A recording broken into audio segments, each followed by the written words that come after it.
Lagos State is facing a massive housing shortfall with a deficit estimated at more than 2.5 million housing units. The Commissioner for Housing, that's Moruf Akinderu-Fatai, says the state cannot solve the crisis by building luxury apartments alone. To address the growing challenge, the Lagos State government has reaffirmed its commitment to an inclusive housing policy. Under the policy, all future residential developments, whether fully funded by the state or delivered through public-private partnerships, must include a set percentage of affordable housing units for low and middle-income earners. The move comes as rent prices continue to rise sharply across Lagos. Many families they're now facing the risk of homelessness in what remains a largely unregulated housing market. Beyond rent, tenants are burdened by additional costs such as agreement fees, agent commissions, and legal charges, often running into hundreds of thousands of naira. For many residents, the situation feels like a cycle of financial pressure with no clear relief. Amid growing public concern, pressure is mounting on the Lagos State House of Assembly to step in. Well, for an insider analysis of the housing crisis in Lagos and how to solve the challenges, founder of Fair Housing, an advocacy organization fighting for lower rent and affordable housing for working families in Lagos, Ayodele Adio, joins us now on Newsday. Good afternoon. Many thanks for being here. Good afternoon. Thank you for having me. Now, looking at what we're confronted with in Lagos with the housing crisis and how the government is responding, would you say it matches the level of seriousness that it needs? Well, to be fair, there has been no response at all. Let me be quite honest with you. And I find this a fundamental betrayal of this generation, especially by a generation that enjoyed social housing, free education, free healthcare, and all of these services that were provided from government were of quality, of top quality at the time. And unfortunately, over the last 20 years, there has been a fundamental shift from how the current administration, because it's a party that has been in office for the last 24 years, has viewed our housing away from a public good into a commodity that you can solely trade.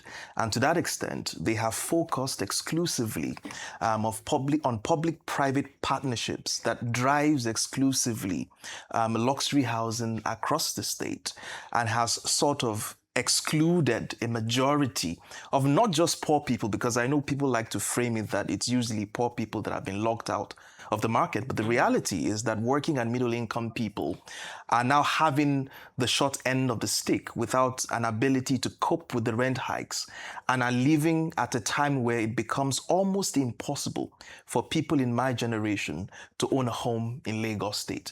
And that, I repeat, is a fundamental betrayal of this political class that enjoyed social housing and all of the public services that were rendered to them in the 1970s and perhaps the 1960s. So in a nutshell, they haven't done anything to fix the problem. At best, they have papered over it, they have ignored it, and this has snowballed into a serious crisis that I am deeply concerned might lead to consequences that we are not prepared for. Such as?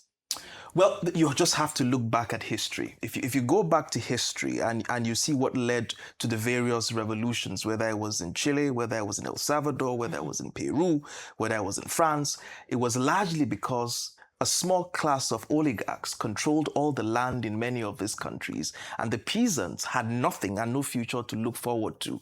And that led to various social unrest, that led to policies that redistributed land to peasants across many countries in the world, particularly between the 1940s and the 1970s.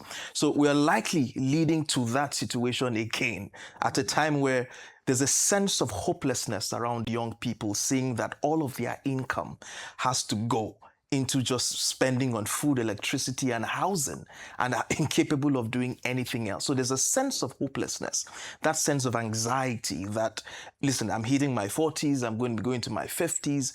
There is no pathway whatsoever to home ownership, and there's no pathway whatsoever to security and dignity. And I think it's important to stress that property, land and property is the most important engine for wealth creation and prosperity. And when you exclude people out of that, what you have done is to remove the ladder upon which they are supposed to climb. So generation after generation will be trapped, struggling to climb the social ladder because they have no access to one of the most important storage of wealth that can be passed from generation to generation. And I think that has to be fixed, that has to be solved. Otherwise, like I repeat, we're pushing young people to a point where, as you can see, if you go all through social media, people no longer have an affinity, a connection to this country. There is almost no love lost. People don't care as much about the country. And that's largely because they don't have a stake. And the biggest way to have a stake in any country in the world is to own a piece of that country. And that happens when you own a home. And so how do you kind of explain this vis-a-vis the fact that the luxury market isn't necessarily going through these same issues that the general housing market is experiencing? I mean, I think that, yeah, it's projected to record steady growth in 2026. Sure, if you drive around certain areas in Abuja and Lagos, you'll kind of see all of these mass properties, developments going up, charging in dollars. How do you explain that? Because the demand is there, the supply is there, but what's the impact of this? So luxury housing is a bit tricky because luxury housing actually is a global market, right? So you're not selling necessarily to just locals within an economy or within a country. It's largely also speculative because it's somewhat a store of value. You can buy, speculate, hold till it goes up and appreciates in value. And, you can spin off in the market. So the luxury market and many of these developments that you talk about in Abuja and in Lagos, sometimes when you drive past many of them, they are empty. And the reason they are empty is because they are speculating. The prices will go up and they will flip in the market and make a sizable amount of profit that usually does not go taxed. Because what happens in every other city in the world that are concerned about affordable housing is that these luxury homes, especially when they are empty, they pay a sizable amount of taxes that goes straight into social housing and to fund such kinds of development. Another clever thing that many cities do is that once you get the rights to build these luxury homes or estates, as you call them, you also have to include within those developments a sizable amount of units that will go to either social housing or that can be affordable for the working people. But unfortunately, and like you rightfully said, you continue to see this growth, this trajectory of growth in a luxury property, whereas the majority of citizens in Lagos and perhaps across the country are struggling to catch up. I mean, think about it. You would imagine that if you earned as a young person 500,000 naira in Lagos is a decent salary, right? But 500,000 naira is about 6.6 million naira a year. The average two-bedroom flat within the metropolis, and I'm not talking Lekki, Ikeja, I'm talking Yaba, Gopalaswe, Solo, is about 4 million naira. So that means from the 6 million naira you earn a year, 4 million naira is going to go on housing alone. You spend an average of 100,000 naira on electricity. That's 1.2 million naira a year. So you're not even going to feed. You can't even afford to get married. You can't even afford to send your kids to school. And you're earning 500,000 naira. And that's why you have people who are stealing from their bosses. You have people who are cutting corners to do anything to survive. Because the reality is we have created a system that is crushing the dreams of young people and has stagnated them to a situation where they are just basically surviving. And that's why I think it's fundamental that we fix this rent crisis and this home ownership problem. And to do that, I mean, imagine if you go on Twitter today, and it's happened to me personally, people are waking up to letters from their landlord having 100 to 200% increases in rents. Now, that is fundamentally callous in an environment that should be largely regulated, because no landlord, for instance, should wake up 3 months to your rent and write a letter to you saying you have 100% increase. Where are you going to get the money to pay from? Indeed, we have about a minute, Ayodele, and we know that you run fair housing and advocate for lower rents. Just tell us about what you're doing regarding that to probably help this process. So we're doing 3 things, basically. We're going to be advocating for a series of laws that will cap rent prices for a significant period of time and ensure that there's significant investments going into social housing. And like I said earlier, it is ridiculous to allow for, because listen, rents have to be tied to inflation and income, right? There's no basis upon which rent should go and travel faster than inflation and income. So basically, we need to pass regulations that says very simply, you're going to hedge your rent increase tied to inflation and perhaps a 5%, 10% cap on that. So if inflation is 20%, your rent, a landlord can raise rent by 20% and add a 5, 10% cap on it over a year period. And that's the way you can raise rent over time, not people waking up to 200-300% rent increases as if you expect them to just simply go to the ATMs and print money. The second thing is that we have to consistently, intentionally fund affordable and social housing in Lagos. It is completely non-existent. We have the funds to do it, but we have been completely negligent about it.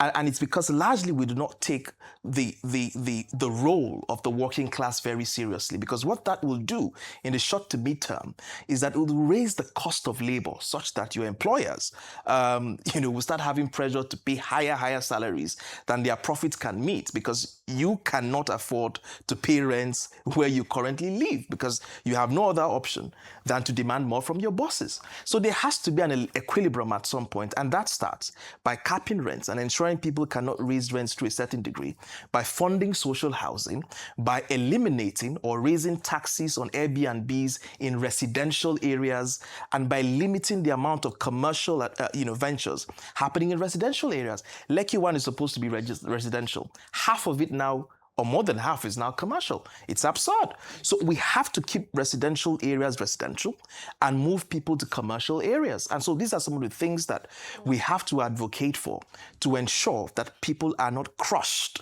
under the heavy weights of paying rents and completely excluded from the pathway of home ownership. Right. Fantastic. And, we have to go, but very quickly, is there a sense of when this might actually happen, when we can actually see, I have to be very honest with you, it's a political solution, because many of these things I've advocated have to be pushed by political class. Unfortunately, it looks like the current political elites in Lagos are not interested. They lack the ideas or the imagination to push this through.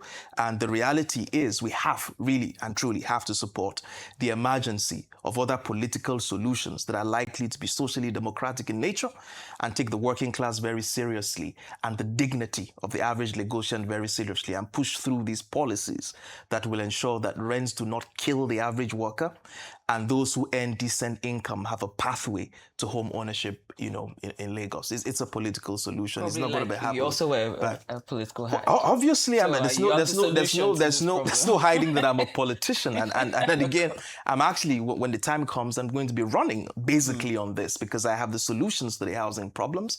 And I think it's largely around political will and having the empathy that we can't continue to run a system that is really and truly imperialist and excludes a large majority of the people outside. There's an interesting report by Rise, a fintech, that just was published yesterday that showed that 60% of the income of over 60% of Lagosian goes on just overheads. And this is excluding rents. Yeah. So for goodness sake, how are you going to accumulate wealth? How are you going to save for your future? How are you going to do anything? So we are living in an emergency. And the political elites are sleepwalking. And there are examples across the world that we can borrow for. You think of West Bengal, how they did land reforms in the 1970s, and that led to wealth creation and things like that. You think about Singapore, that has almost 100, there's zero homelessness in Singapore, one of the richest cities in the world. So there are models that we can borrow from, but it must start by realizing that this is a fundamental right issue. It's a dignity issue, and we have to fix it as quick as possible. Fantastic. Great. Thank you for this conversation, Ayodele, Adio. Great speaking with you about the housing crisis in Lagos and across the country.